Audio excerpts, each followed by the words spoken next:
অসমৰ উন্নতি হোৱাত এছাম মানুহে বেয়া পায় যি অসমত থাকি চীনৰ সাপোৰ্টাৰ যি ভাৰতবৰ্ষক বেয়া পায় অসমক বেয়া পায় তেওঁলোকে এনেকুৱা কিছুমান পৰিৱেশৰ সৃষ্টি কৰিছে যাৰ ফলত বাহিৰৰ মানুহ আহিবলৈ অসমত যাতে ভয় খায় তেওঁলোকে তেনেকুৱা এটা পৰিৱেশ কৰিছে অসমৰ উন্নয়ন যাতে ব্যাঘাত হয় এই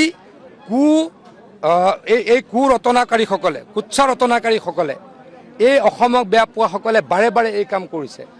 এনেকুৱা মানুহৰ সুমতি দিয়ক ভগৱানে তাৰ কাৰণে ভগৱানৰ ওচৰত প্ৰাৰ্থনা কৰিছোঁ অসমৰ ডেভেলপমেণ্টৰ লগত মুখ্যমন্ত্ৰী ডাঙৰীয়াই কম্প্ৰমাইজ নকৰোঁ আমাক কষ্ট দিছে কাম আমি দুগুণ কৰিম বহুত লাভ হ'ল নহয় এতিয়াতো নাহাৰ কথাই বেছি হ'ল প্ৰায় 100জনীয়া এটা